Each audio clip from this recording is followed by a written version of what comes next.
Welcome to a brand new episode of Picks with Rich. I am Rant and Rich, and as always, I want to thank you for watching the show today. UFC Fight Night 128 is going down this Saturday, April 21st, 2018 in Atlantic City, New Jersey. It's going to be headlined by Edson Barbosa and Kevin Lee. Should be a great matchup. And do not forget about the co-main event. We have Frankie Edgar taking on Swanson for the second time. Remember, they fought back in 2014, and Frankie Edgar got the best of Swanson with that submission win. So we're going to see if Cub can redeem himself or if Frankie's going to go 2-0 on this matchup. All right, so before we get into the picks, I do want to say, for anybody that watched the show last week, you're welcome. 100% 4 out of 4 with the fighters. You guys already know. If you haven't, please go back and check it out. Everything's documented, so it's not like I can make this up. 100% on the fighters. Didn't do as well with the props. Only got 2 out of 4, 50%, which is, in this case, would be average. Not good, not bad. I was hoping to do better, at least get 3 out of 4. 4 out of 4 would have been great. That would have been 100% on all my bets. So for the people that watched, I'm glad you watched, because if you took my bet serious, I know I've been on somewhat of a downslope with Picks with Rich, the real competition that we have with Mr. Willie J and Sega Genesis. We do that with all the big events, the pay-per-view events. 2 losses in a row. Haven't been doing that great lately. I have been doing before that time. I was doing fantastic, but haven't been doing that great lately.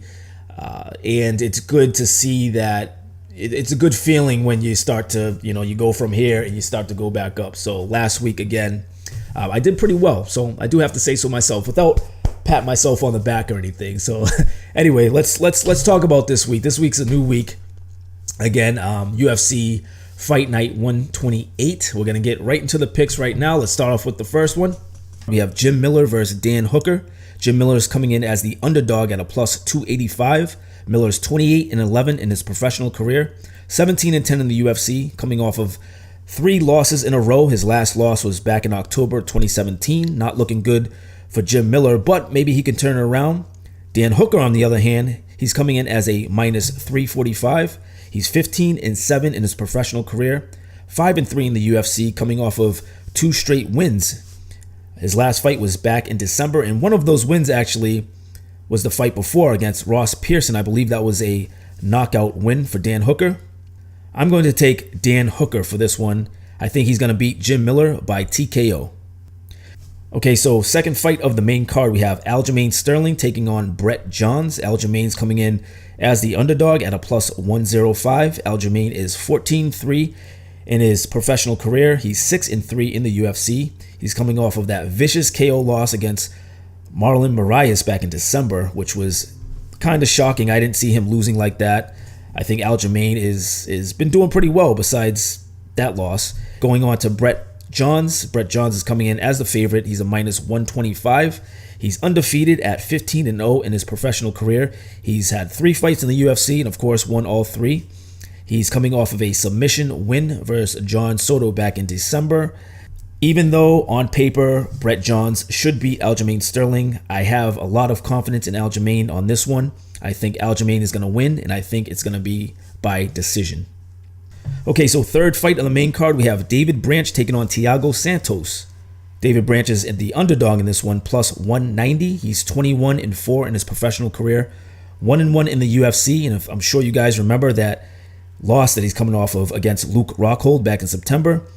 David Branch has been around for a while. I don't know how much longer he's going to be fighting. A lot of his wins and a lot of his career actually was in the WSOF. He had a crazy streak for a while. He actually, besides that Luke Rockhold loss, he hasn't lost since Anthony Johnson, and that was back in 2012. So very, very experienced fighter. Again, not as experienced in the UFC. He's only got a couple of fights, but don't let the age fool you. Sometimes it's better to go with experience. He's been in there for a while. He's a smothering type of fighter. Not that everybody likes that. I personally don't like that either. But don't count him out. I think he has a good chance to get this done. But he's going to be taking on Thiago Santos, which is going to be a tough battle for him. Santos is the favorite in this one. He's a minus 230. He's 17-5 in his professional career. 9-4 in the UFC. Doing fantastic. Coming off of 4 straight wins in a row. His last win was back in February. So that goes to show you that, he's loose. He's coming off of 4 wins. He's a knockout artist. doesn't have a great takedown defense, so I'm really curious. This is a tough one. This is probably one of the toughest of this whole entire card. Thiago Santos, a little younger. He's more in shape. He seems a little more hungry. But even with that being said, I think I'm still going to go with the experienced guy. I'm going to go with David Branch. I'm going to take a long shot. Remember, he's a plus 190. I'm going to take Branch, and I think Branch is going to win by decision. So fourth fight, we have Justin Willis versus Chase Sherman. Justin Willis is the favorite in this one, minus 335. He's 6-1 in his professional career, 2-0 in the UFC. He's coming off of a mean KO win against Alan Crowder back in December. Chase Sherman, on the other hand, he's the underdog, plus 275. He's 11-4 in his professional career, 2-3 in the UFC. He's coming off of a loss back in September, KO loss at that. Gotta be honest, I'm not too familiar with these guys fighting.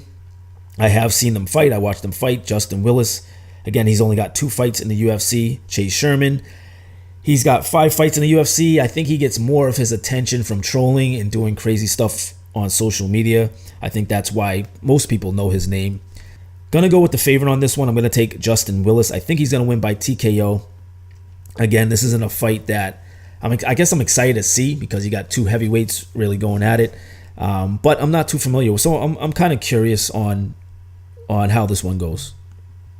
All right, so co-main event, we have Frankie Edgar versus Cub Swanson. Frankie Edgar is the favorite in this one, 22-6-1. He's 18-6-1 in the UFC. I'm sure a lot of us know about his last fight, his last loss. Frankie was climbing the ranks. Almost got to that point, but Brian Ortega, aka T-City, got in his way. First KO loss in the UFC for Frankie Edgar. Couldn't believe it. Jaw-dropping stuff. I'm sure a lot of people felt the same way. But it happens. This is the fight game. Again, unexpected things happen all the time. And then we have Cub Swanson. He's going to be the underdog in this one. A plus 180. Cub is 25-8 in his professional career. 10-4 in the UFC. So let me say this first. Cub is one of my favorite fighters. Just his style. Ever since I first watched Cub fight, I really like this guy's style. He's gritty. He's got a lot of heart. He doesn't stand down for anybody. But I think at times he does get a little sloppy. Again, one of my favorite fighters. Do not get me wrong. I really feel in my heart that Frankie Edgar is going to get it done. I think Frankie's going to win by decision.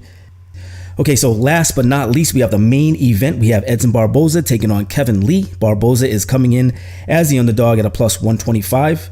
He is 19-5 in his professional career, 13-5 in the UFC. As most of us remember, he's coming off of that loss to Khabib Nurmagomedov. That not just a loss, but a beatdown. One-sided, unanimous decision.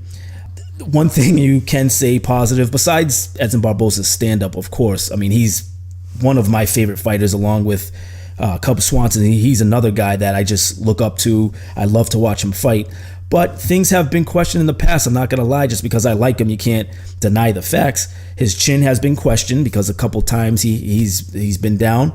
And his grappling has also been questioned. Whether or not you like him, don't like him, whether you think his grappling's at the level it should be, one thing you can't deny besides his stand-up is his heart. He put a lot of heart into that fight. He could have given up a long time ago against Khabib. Khabib was beating him down, and he stood in there. And I was actually very surprised. A lot of fighters in that position might turtle up, or even their body language or mentally, you can just tell that watching them, they just aren't with it anymore, and they kind of have thrown in the towel mentally and actually didn't do it physically. So got to give it up to Barbosa. He has a great shot of winning this fight, but he's going against Kevin Lee. Kevin Lee's coming in as the favorite at a minus 145. He is 16-3 in his professional career, 9-3 in the UFC. If you remember this one probably too, he's coming off of that loss to Tony Ferguson back in October. Things were a little sketchy back then though. He had the staph infection. We first saw that once the fight started all over his back. You could tell something was off. His weight cut, he had a tough time making that 155-pound weight. It may have to do with one another, the staph infection and the hard weight cut. So not sure, but you could just tell he was off. Once the fight started, he looked like himself, and then quickly it just diminished, and he was just breathing hard, and you just tell his heart wasn't in it. So kind of felt for him. It's unfortunate that he had to go through that and fight one of the best fighters at 155 pounds, Tony Ferguson. But Anyway, these guys are going to go at it. Should be a great fight. I think, even though, again, putting emotions aside, I'd like to see Barbosa win because I like Barbosa, but I think in this one I'm going to take Kevin Lee, and call me crazy, but I think he's going to beat Barbosa by submission. All right, so there you have it. Those are my picks for UFC Fight Night 128, again going down this Saturday, April 21st, 2018 in Atlantic City, New Jersey. Now, before we get off, I do want to do something a little different. I want to give you my pick of the week, which is a more serious pick, something that I would do if I was actually betting on it. In this particular case, it's going to be a 3-team or a 3-fighter parlay. Again, this is what I would do if I was betting on any of these fights. Of course, I make picks throughout. There's 6 fights in this one. I'm going to make picks on all of them, but I wouldn't necessarily put my money on it in a realistic situation. So I'm going to give you 3 fighters. The first one is Aljamain Sterling. Again, he's that plus 105. I think that will definitely bump up the parlay. And then we have 2 favorites. The first one is Frankie Edgar. He's at that minus 220. I think Frankie's definitely going to get it done. And then we have Kevin Lee. He's at a minus 145. So take that for what it is. That's who I believe with these 6 fights. I think those 3 have a great shot at winning. All right, so that's going to do it for the show. Again, if you haven't already, please subscribe, share, like, comment, all the above. And until next time, as always, Rant and Rich here, signing out from sunny SoCal. I'm out of here. Latest.